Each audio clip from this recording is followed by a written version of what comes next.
Enzo Maresca today in a Chelsea press conference gave us news that none of us are excited about. The possibility of surgery is real for Cole Palmer. Cole Palmer could have surgery, but it's undecided yet. We're going to break this down. Furthermore, Moises Caicedo and Joao Pedro, it looks like they've got nicks as well, and they're going to miss the Lincoln game. We need to talk about that. Lavia and Badiashile, well, they should be back, right? They're training with the first team. No, not again. We've got clarity on why, and then it's a little bit annoying. And finally, Emmanuel Omega gets a winner for Strasbourg, goes to celebrate, and all of a sudden, there's nobody, well, at least 70% of the stand, not celebrating with him. I'm going to explain to you why that is, why Fabrizio said he's coming to Chelsea and it's the end of Jackson unless two things happen. And Fabrizio gave brilliant detail and brilliant insight and has highlighted that he's basically been burnt by Chelsea, so he's not saying anything definitive. Before we get started, number one, hit that like button. It's your way of telling YouTube, I like Alexis's channel and I want this to be pushed out to new people. So do it now, you will forget. And secondly, if you like the way that I present stuff, and if you like the fact that I actually say what I feel and I don't say what you want to hear, I tell you what you need to hear, subscribe. It's free. You literally get content for free on a regular basis. Netflix charges you $18.99. I give it for free. Chelsea Football Club, Chelsea fans, Chelsea related ambassadors, anybody to do with Chelsea did not want to hear this come out of Enzo Maresca's mouth. Last week I saw an art, and I can't lie to you guys, I did something I usually do not do. I ignored it. I read it, I said, I don't want that to be true. I am going to put it in a box, I'm going to wrap it up and throw it in the ocean. I ain't never going to touch it again. I don't even want to, entertain the idea of this. But when the manager of the club comes out and says, surgery, Cole Palmer, in a sentence, I panic. I swear to God, I panic. And what has happened? Cole Palmer, according to Enzo Maresca the other day, was playing through an injury. He decided that he wanted to help the team out and play. First of all, that's a noble act, but it's a stupid act. The season's long, we need to rest him, and we need to make sure that he's fit and healthy, because I can't lie to you, I want Cole Palmer at Chelsea for 7-8 years. I don't want him just for the 1 year and then we destroy him. So from that aspect, I'm annoyed. Then he said, we took him off as soon as we could, and now, today the medical team basically said, we're going to try resolve his issues, we need to monitor him, but surgery could be an option. Today's the first day I found out. And what I'm hoping is, this is Enzo Maresca's English and he's misspoken. So what I'm hoping he's saying is, this is the first I've heard of surgery being an option. But what I suspect it is him saying, I was told today surgery could be an option. This is worrying. Because now I've got two things to take away from this. Number one, why was he playing? What changed in the last 48 hours that all of a sudden surgery is an option? Why was he playing? And how long have they known about this? Because Cole Palmer was injured on the first game of the season. We know that, against Crystal Palace. He played through the pain. Why was the surgery not done straight away? We literally would have missed him, given him a rest straight after the Club World Cup, given him a break. He comes back in November, ready to go for the season. Why?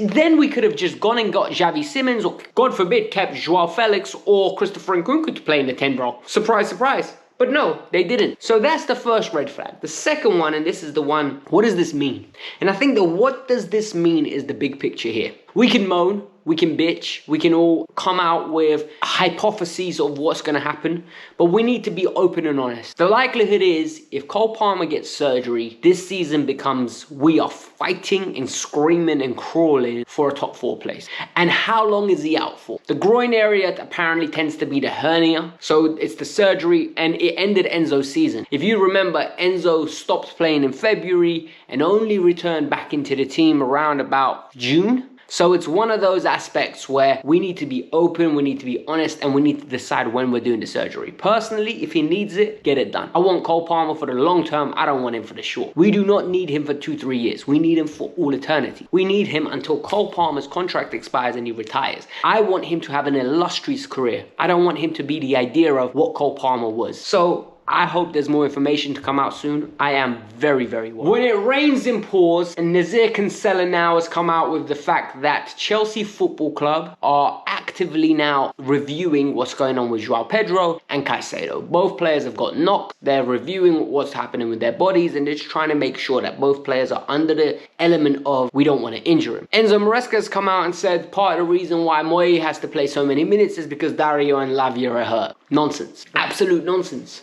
And I'm sorry, I don't like being lied to. I don't like being taken for an idiot. And I don't like when the truth gets twisted. They are hurt, we agree. But guess what? Andre Santos is there. You haven't started him for one game. You had the Bayern game. You had 5 Premier League games. Not one of them did you decide to rest Enzo or Caicedo. Not one of them did you give Andre Santos the chance to start. Even though when he's been coming on, in my opinion, he's been doing a very good job. Yet you've been taking him off. Look, the whole concept of having a squad and the whole concept of having so many players is you take one out, you put another one in. You take 2 out, you put 2 in. It's not when you make wholesale changes. Tomorrow, there'll be wholesale changes. And tomorrow's game against Lincoln, Santos will start. Raksaki most probably will be next to him because Lavia can't play, and I'll get onto that. Yasugo's out until November or maybe even December. So you're seeing the picture accumulating here of how the problem is arising, and we need to get to the bottom of it. God forbid anything happens to Moises Caicedo or Joao Pedro alongside Palmer. Oi, season's a wrap. Top 4?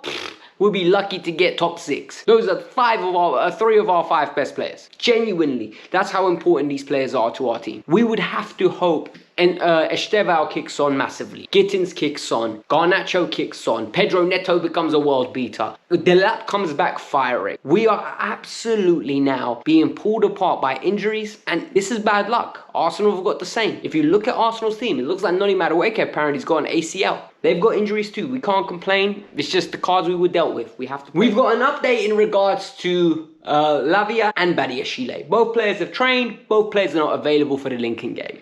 A lot of you are going to say, why are you saying this? Because I can't lie to you, I'm a bit frustrated. I know it's not their fault. I know they want to play. And anyone moaning at them for not being able to play is a fool. Because, trust me, if you're upset, if I'm upset, they're 50 times more upset. We can be frustrated. You can be annoyed. You can't take it out on them. It's not their fault. Genuinely, it's just their bodies. What I am going to say is the fact that they're both training and the fact that Enzo Maresca's talking about it and available soon is coming out of his mouth, maybe there's an indication that Lavia can play 45 minutes against Brighton. If he can play at least 45 minutes against Brighton, the game after that is Liverpool at home, and we know how well he likes to play against Liverpool, and maybe we can utilize him there. Maybe we can get a midfield of Lavia, Caicedo, and Enzo like we did last time, and then we can build on that. It is one of those things. We need to be very open and honest. If the injuries continue to be bad, we're going to have a bad season. If the players come back and slap, we're going to have a good season. And I think it's an opportunity to develop players. This is where we see players stand up and be counted. Estevao, Santos, Delap when he gets back. Let's see what Omega's going to be like if he comes in January. But it is what it is. Let me know in the comments below, what team would you start for the Lincoln game? I think there's going to be so many changes. It's ridiculous. Genuinely, I wouldn't be shocked if it's 9, maybe even 10 or 11 changes. The final piece of the story is actually very interesting because it'll tell me a lot about people's perspectives. Look, there is no one right way to think. And in 2025, I think we are in a dangerous position where if we don't like what's coming out of someone's mouth, we label them, we cancel them, or we absolutely berate them. We never listen and try to see, maybe we agree partially here and maybe we can change this. And what I've noticed is this topic is very controversial because it's the multi-club system and people don't like it. First of all,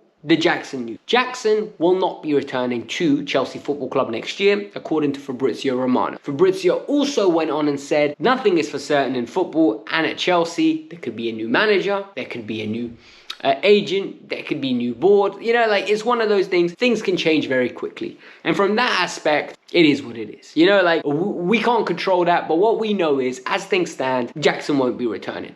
A player that will be coming to Chelsea and is replacing Nicholas Jackson is Emmanuel Omega. He is a Holland soon-to-be international. He's under 21 at the moment. He's banging in goals. He came off the bench the other day because he's the captain. And he scored and assisted. Strasbourg won 3-2. And all of a sudden, the Chelsea-owned club, or the Bluco-owned club, has got 4 wins in their last 5. They're sitting pretty in the top 4 in Ligue 1. This is where it gets interesting. The fans aren't having it. The fans at Strasbourg are protesting. They are protesting during games. I think they're silent for the first 15 minutes of every home game. Not a single chant, not a single clap, nothing. They do not want to acknowledge the team. It is out of protest that they do not agree with being a multi-club owned club. And this is where it gets even more interesting. Omega came off the bench because he got a lot of abuse for joining Chelsea and holding the t-shirt of Chelsea Football Club whilst he's the captain in September. A lot of people said to me, what's the big deal here? Picture this. Tomorrow you wake up, Reece James is holding a Barcelona top. Tell me how that makes you feel.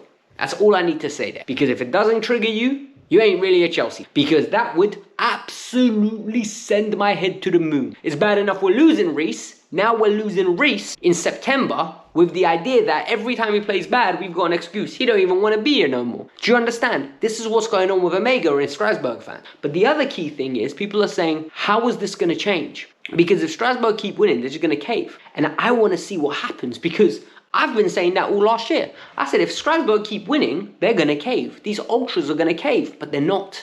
And what's pivotal here is Omega held the top up and started showing it to them. 20% of the stand cheered. The other 80% was not bothered. You would think they're at a funeral. They were just like, we don't care. You're not one of us anymore.